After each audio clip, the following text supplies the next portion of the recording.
So, Catra and Dora, or Catadora, of course, got together at the end of season 5. They are canon, they are official.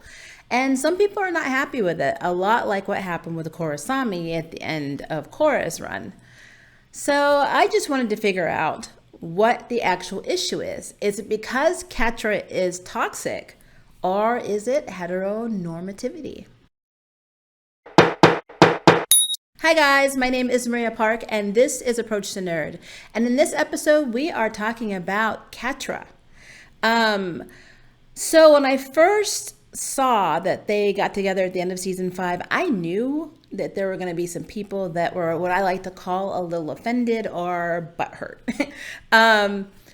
Now, whether they are right or wrong, I'm not here to judge. I'm just here to talk about what I think, and then I would love to hear what you think in the comments. So I'm just going to jump right in.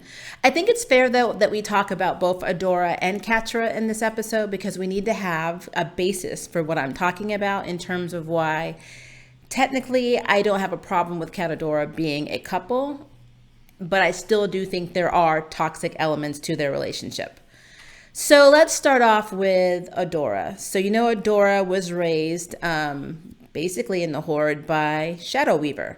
Shadow Weaver also raised Catra. The only difference between the two are she was very neglectful, abusive, and unappreciative of Catra as a whole. And she basically fawned over Adora.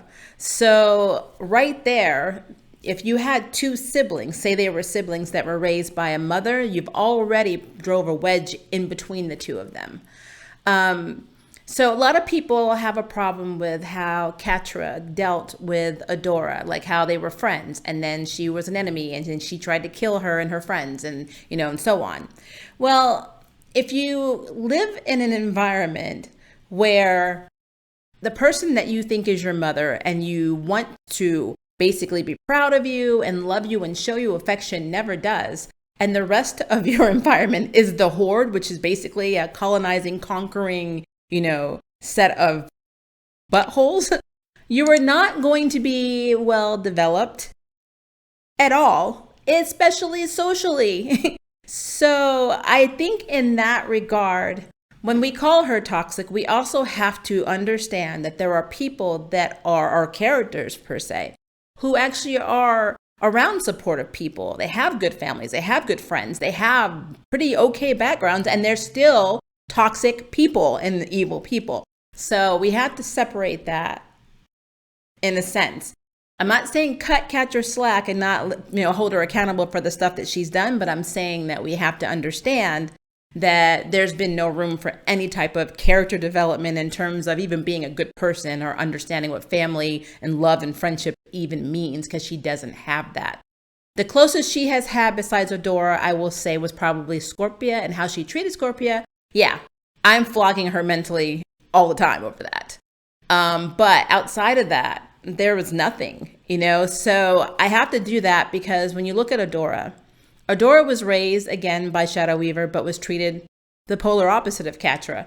When she gets basically taken prisoner by the rebellion, she kind of forms friendships with everyone. Like Glimmer and Bo become her best friends. She learns that she's wrong. She never really was 100% on board with what was going on with the Horde anyway, but it really struck her that, hey, I can care about people. People can care about me, and there's nothing wrong with that. And, maybe destroying all these villages and towns and people are not a good idea.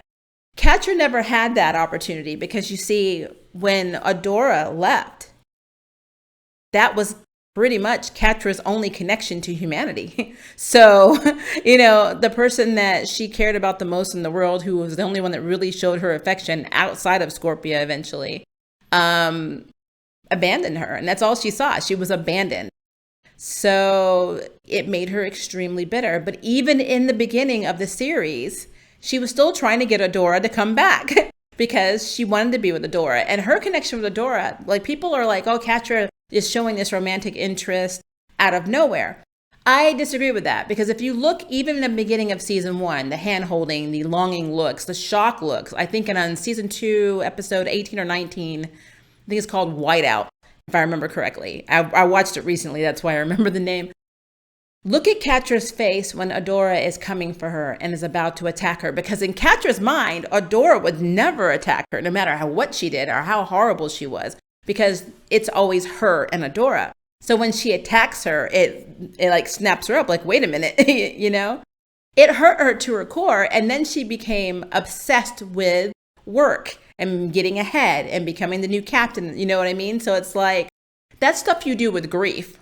Like when my mother died and my previous spouse died, I threw myself into my work. It's what you do. You distract yourself and you shut down and you don't really think about the other people, because in my case, it was easier that way. In her case, she doesn't know how to think about other people. So it's not a learned behavior for her. So yeah, Catra is never going to be the person that just comes out with emotions. She doesn't show emotions like a normal person. So expecting her to be like, ga, ga, ga, oh, I'm in love, you butterflies and flowers and hearts everywhere, is completely unreasonable in terms of this character. Also, again, back to these seasons. I mean, Catra has saved Adora plenty of times. Like when she could have actually, taken her out. She saved her a lot, even though, yes, they fought and she tried to kill her out of anger and rage. And remember, the opposite side of love is hate. She hated Adora a little too much, to the point where it was obsessive. You don't do that with a friend.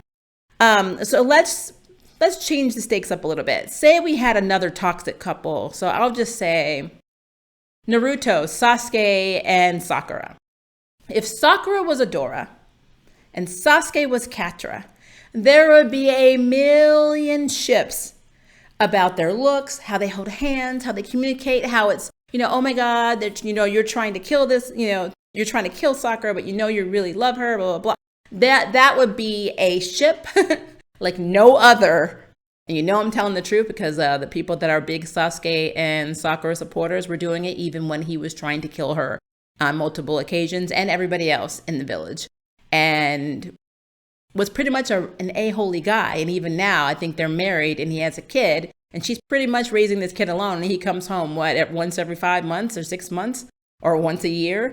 So he's kind of a deadbeat dad in a way too. So, I mean, toxic. So yeah, I just think on some level, there is a hetero normativity problem where you only see things through kind of a hetero couple's scope. And that's not really fair to this group or this, coupling. Now, do I think they're toxic? I think they're both toxic people. Do I think they need therapy? Oh, heck yes. Adora has a savior complex, because everything that's happened, everything she did with the Horde, she's absolutely mortified by. And so she feels the need to sacrifice herself to save everyone all of the time. She never thinks about herself. She thinks about, how can I make everybody else safe and happy and whatever, even if it means I die, because I deserve it and I deserve to die. I owe them. That is Adora's personality. Catra's the opposite. She just shuts down and she's like, you know what? F all of you. So it's very believable in a sense. Like, these two characters are very believable, but yeah, they are extremely toxic. But they still have a really weird bond with each other. And it started when they were children. And side note, there was a comment that I read about couples growing up together. Like, if two people grow up together, they should never get together. And I'm like, you basically have just outlawed many an anime relationship in general, because how many times have you seen a guy and a girl in an anime who were best friends when they were little and they fall in love in high school or college and they end up getting married in the end? Or, a character that, trained with another character and then they meet up years later and then they fall in love. It's what it is. Like, we even do it in primetime TV. There's a huge, backlash from series like The Flash, where you have Barry, who was practically raised with Iris West in her house and adopted by her dad, and basically marries her, even though they're not biologically related. A lot of people are like, but that's kind of your sister and that's gross. Well, I mean, it happens, So I think some of the arguments and some of the points that I'm seeing are very, very weird in terms of that. You can't have a set of rules for one couple and then not for another couple or other couples. It just doesn't make any sense. So yeah, romance feeling forced. I didn't feel like it was forced. I honestly saw signs of it from the beginning.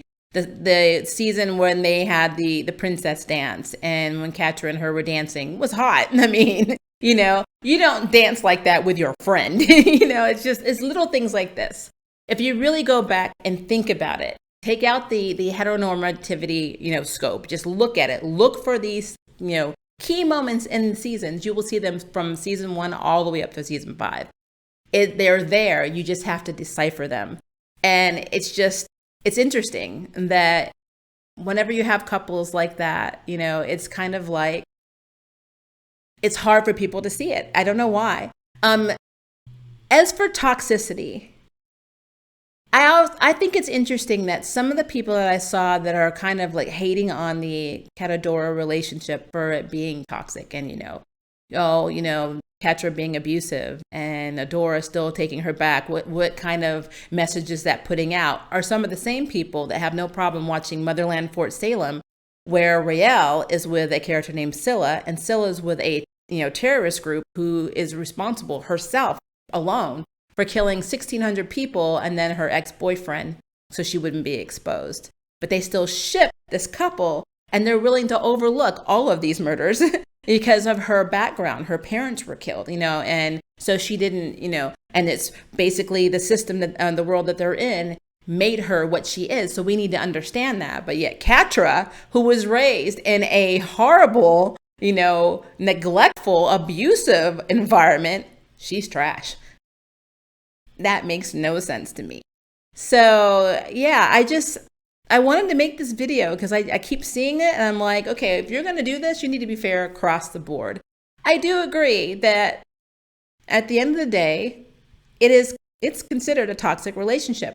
I do think that Catra is basically on her way to a redemption arc. It started in season 5. She has shown where her loyalties lie. She saved Glimmer. She's worked with them. She's big on the pro the rebellion. Yes, Dora is basically her motivating factor, but it's working. And, she does not seem to be reverting back to her old self.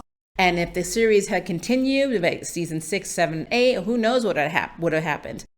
Catra has tried to change, if you recall, in the series multiple times, but there's always somebody who has manipulated her. I mean, it's just what it is. She's always been double-crossed, or when she makes a decision to be good, or try to be good, something interferes and forces her, for some reason, to revert again. So, I got to give her points for trying. I got to give her points for coming through in the end. And because she saved Dora by saying, I love you, Dora was able to save everybody else in the series. So you got to give her points for that too. So no matter how you feel about this ship, whether you think it's toxic, it came out of nowhere or whatever, I still would love for you to have a little bit more of an open mind and just kind of see it for what it is. It is a relationship. Relationships are flawed. Relationships can be bad, good. Maybe they need work. They are what they are. I'm trying to do that with Raelle and Scylla, even though part of me still killed 1,601 people, That's pretty hard to swallow. But again, if the writers can write a really good redemption arc for that couple, maybe people will accept what they did with Catra. And maybe we'll get miniseries soon on Netflix, or a comic, side stories or comics or whatever will come out. And it will explore the relationships, further like they did with Korosami. And that would be very interesting. But yeah, that is my take on Catra and Dora. So I guess Catadora. And I would love to know what you guys think, as I know this probably sparked some controversial, comments below. But again, this is a free space, so please feel free to post what you like and put your opinion down. You're not going to be judged by it. If I see anybody else do it, you already know what's going to happen. So I don't need to state it out loud. So feel free to put your opinion here, and I would love to see what it is. I love debates, so let's do it. And if you would like to sign up for jury duty, hit the subscribe button. If you'd like to know who's next on the nerd ballot, hit the notification bell. Until next time, I can't wait for you to approach the nerd. Bye, guys. Thank you for watching my video. I really appreciate it, but hey, the party doesn't have to stop now. Click on one of these videos and keep it going.